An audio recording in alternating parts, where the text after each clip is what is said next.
जितेंद्र, कुल मिलाकर अब यह मामला देश की सबसे बड़ी अदालत की चौखट पर पहुंच चुका है और परमबीर सिंह ने जिन बातों का जिक्र किया है उस पर सुप्रीम कोर्ट से क्या हो सकता है, सुप्रीम कोर्ट क्या फैसला लेगा, इस पर तो सबकी नजरें हैं। लेकिन क्या कयास लगाया जाए, क्या आसार हैं, सुप्रीम कोर्ट इस मामले में किस तरह से दखल दे सकता है?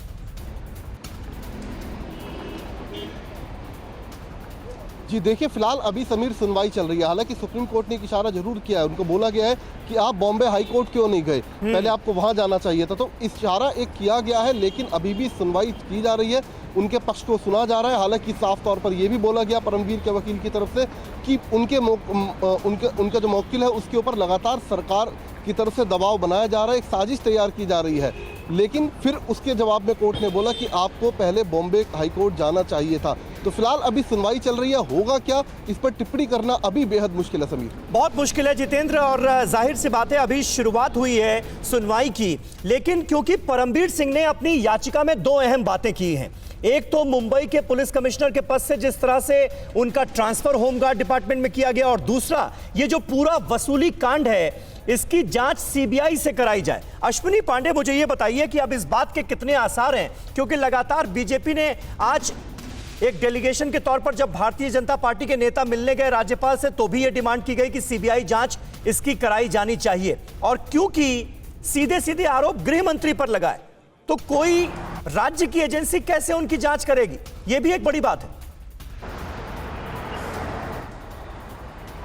जी बिल्कुल, यही वजह है कि लगातार सीबीआई जांच की मांग की जा रही है, और ये ना सिर्फ जो है याचिका के माध्यम से परमबीर सिंह ने की है, बल्कि विपक्ष भी यही मांग कर रहा है। साथ ही राज ठाकरे ने भी यही मांग की कि केंद्रीय जांच एजेंसी इस पूरे मामले की जांच करे। जिस तरह का आरोप लगाया गया है, 100 करोड़ महीने की रकम वसूल कर देने की बात हुई है। ऐसे में जो आज जो है सुप्रीम कोर्ट में जो सुनवाई होगी, जो उस पर फैसला आएगा, वो बहुत अहम होगा।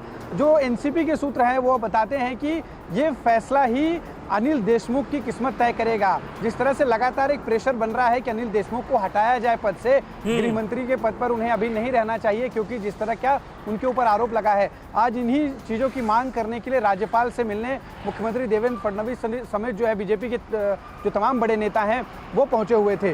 और जैसे ही सुनवाई खत्म होगी और जब इस पर फैसला आएगा, वो अनिल देशमुख की गृह मंत्री पर बने रहने या नहीं बने रहने पर बहुत कुछ उस पर निर्भर करता है। जी बिल्कुल, और जितेंद्र शर्मा, अभी तक जो जानकारियां हमारे सामने आ रही हैं उसके आधार पर साफ तौर पर तो यह कहा जा सकता है कि अगर केंद्रीय एजेंसियों का इन्वॉल्वमेंट नहीं होता, अगर एनआईए इस केस की जांच नहीं करती, तो शायद ये जानकारियां सामने भी नहीं आ पाती। ऐसे में सीबीआई जांच की जो मांग है वो जोर पकड़ती जा रही है, और बड़ी वाजिब सी बात नजर आ रही है कि सीबीआई को अब इंटरवीन करके ये मामला अपने हाथ में लेना होगा। लेकिन ये होगा कैसे? जी बिल्कुल, जाहिर सी बात है, जब तक केंद्रीय जांच एजेंसी इस पूरे मामले में नहीं आएंगी, जब तक वो जांच नहीं करेगी, तब तक दूध का दूध और पानी का पानी इसमें नहीं हो पाएगा। देखिए, तब आरोप किसके खिलाफ है? आरोप सचिन वाजे के खिलाफ है। वही सचिन वाजे जो परमबीर के भी एक टाइम में करीब हुआ करते थे, गृह मंत्री अनिल देशमुख के भी करीब हुआ करते थे, और पूरे सीआईयू यूनिट के हेड थे। लेकिन यहाँ समीर समझने की बात यह होगी कि जो सीआईयू यूनिट है, जो क्राइम यूनिट है, उसमें जितने लोग अभी भी काम कर रहे थे, यानी कि ट्रांसफर से पहले, वो भी कहीं ना कहीं बताया जा रहा है कि परमबीर या फिर सचिन वाजे के करीबी थे। तो निष्पक्ष जांच की उम्मीद बेहद मुश्किल थी। जाहिर सी बात है, विपक्ष की तरफ से भी बोला गया, उधर उद्धव ठाकरे ने भी बोला कि कहीं ना कहीं जरूरत है केंद्रीय जांच एजेंसी सीबीआई जांच करे। हालांकि एनआईए लगातार जांच कर रही है और नए खुलासे भी हो रहे हैं। अगर एटीएस की तरफ से देखे जाए तो अभी तक इतना सचिन वाजे को लेकर कोई बड़ा खुलासा नहीं हुआ, लेकिन जब से एनआईए ने तफ्तीश शुरू की तो सचिन वाजे के अमीरात से लेकर मुंबई के होटल कारोबारियों से लेकर जितने भी कनेक्शन हैं वसूली के, वो धीरे धीरे सामने आते जा रहे हैं। अड़ी सोमवार से शुक्रवार शाम 6 बजे सिर्फ TV9 भारतवर्ष पर।